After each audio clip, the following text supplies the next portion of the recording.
Alright guys, what is going on here? FixitGeek. Sorry I haven't really uploaded a video in a while, but of course, really, what do you guys care? Like, who is on it? So, I don't know. That's not what I wanted to do. Sorry, I'm messing with stuff on my computer. There we go. Just focus. Where's this? Zoom. Oh, it's zoom.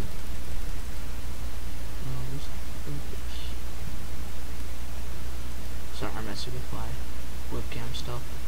Oh, that's not what I wanted to do. Ah, here's the focus. That's weird. Okay, so as you guys might notice, I'm looking into an Xbox. Now I need to fix the focus.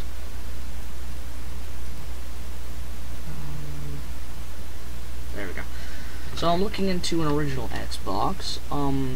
This is my little brother's that I broke, sort of. That's not the point of this video. So I was just listening to my Khan Academy, because I'm still in high school, and it's kind of an assignment, as you can probably see there. Oh no, that's so it's so trippy. That is trippy. Okay. Anyway, so I was looking around the interwebs, because I soft locked the hard drive after I upgraded it, which broke it, and the original hard drive is also unlocked. Did I say soft locked? I meant unlocked. So I need to lock it.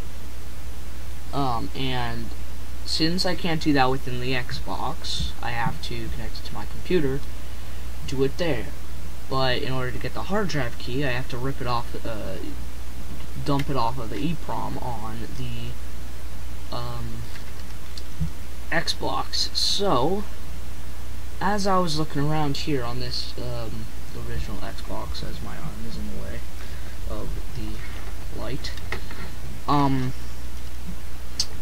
where's the okay, so as you can see, right, if I can get in the center of the thing, and I can fix the focus. Okay, so yeah, as you can see, I'm still good. As you guys can see, right in there, all those pins are the EEPROM pins. They're the diagnostic, service pins. But I'm sorry for the jiggly camera. I'm manhandling it right now. As you guys might see,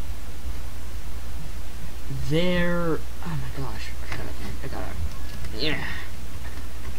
As some of you hardcore Microsofters or Xboxers, or I don't know what to call you, people who mess with Xbox a lot, original anyway, will notice that these pins are not supposed to be soldered over, but they're soldered over, and that's what you get for using a refurbished Xbox. So I've made my EEPROM reader before I knew these were soldered. I would have probably especially made it for this if I hadn't known it was soldered, or if I had known it was soldered. So I need your guys' opinion. Should I just unsolder them, since I only need these two right here, the second two? Should I just unsolder those with a really crappy soldering iron, or should I like try to modify my EEPROM reader? And again, I know that barely anybody watches my channel, but I like to be optimistic about this kind of stuff. So yeah, I just wanted to ask you guys that. I'm going to try to fix this in a position of this beautiful original Xbox motherboard that was taken care of quite well, I have to say. Like, I know it's really dusty still, but you know, what you gonna do? It's like a 10-year-old console. So, someone might know that this heatsink shouldn't be here.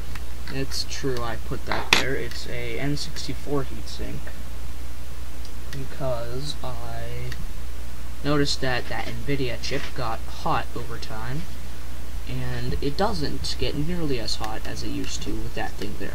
So, speaking of N64, I have a small, super small update for the N64 build. Now, I can just set this here and you guys can see my desk for a little while at a really weird angle. Okay. As you guys may be wondering, well, someone might be wondering, where the N64 has gone. Well, I still have it. I kind of not anonymously, dropped the build without really letting you guys know, but I haven't dropped the build. I just stopped recording it for a while, because I needed a break and I needed time, to gather the parts. You know, I'm just going to turn on autofocus and see what it does. So I needed time to gather the parts, and oh, now that just looks doing. Yeah, no, that's good. So as you may see, I have Mario Kart 64 and Mario 64, not Mario Kart. Oh my gosh, it's so trippy. I gotta sit there and play with that for a while. So I added the logo. The USB things have to be modified slightly to fit in those holes a little better. I have to like epoxy that gouge in it because I completely screwed that up because I can't take measurements very well. I also have to sand it. In the back, I decided to take off the plate and just leave it off. For reasons that I don't want to cut my hand off trying to make a plate that'll fit in the back there. In the front, it just looks like the original hard drive thing, except for this weird thing. That's where I originally had the N64 logo, except I kind of ruined that. I have the N64 logo there now, if anybody has noticed that. Now, if you'll give me a second, I can open it up.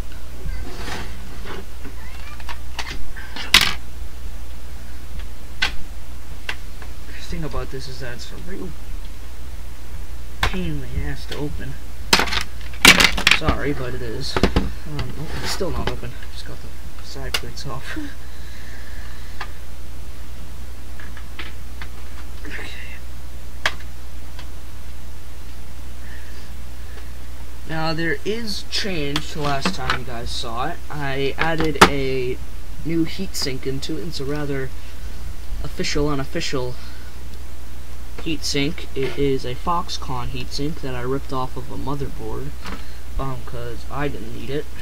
The motherboard was an old motherboard. Quite shiny, I think. It fits surprisingly well. I decided, why not put the biggest heatsink on the CPU? And that's out of frame. There we go. As you can see, I kind of redirected these wires a little bit. Okay, now this autofocus is not doing justice to my garbage work. There we go.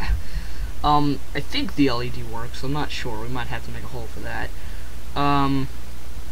The circuit board is still not mounted because I never got around to that, and I just got a text from my cousin.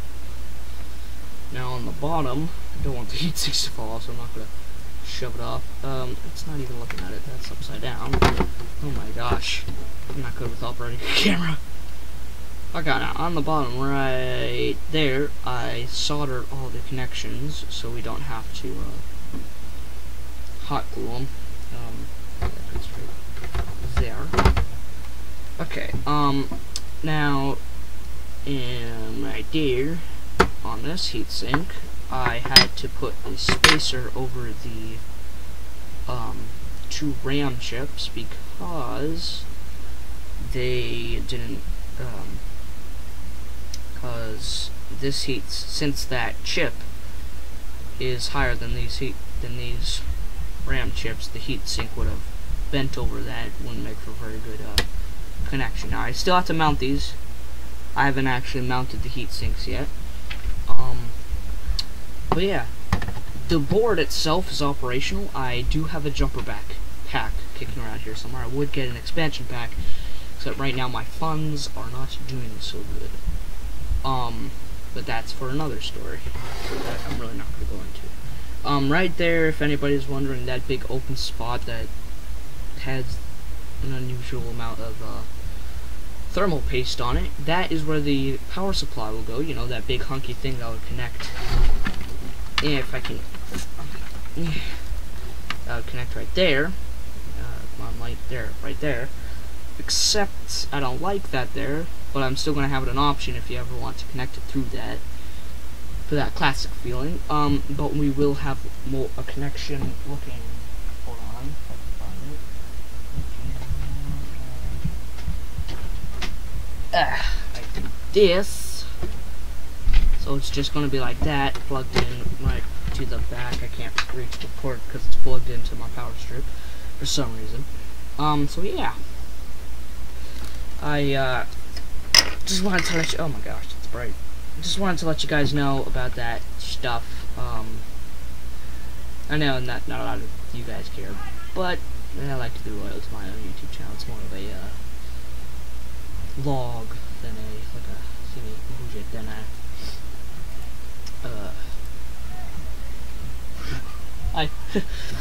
than a channel. But if anybody does ever stumble across it, they know.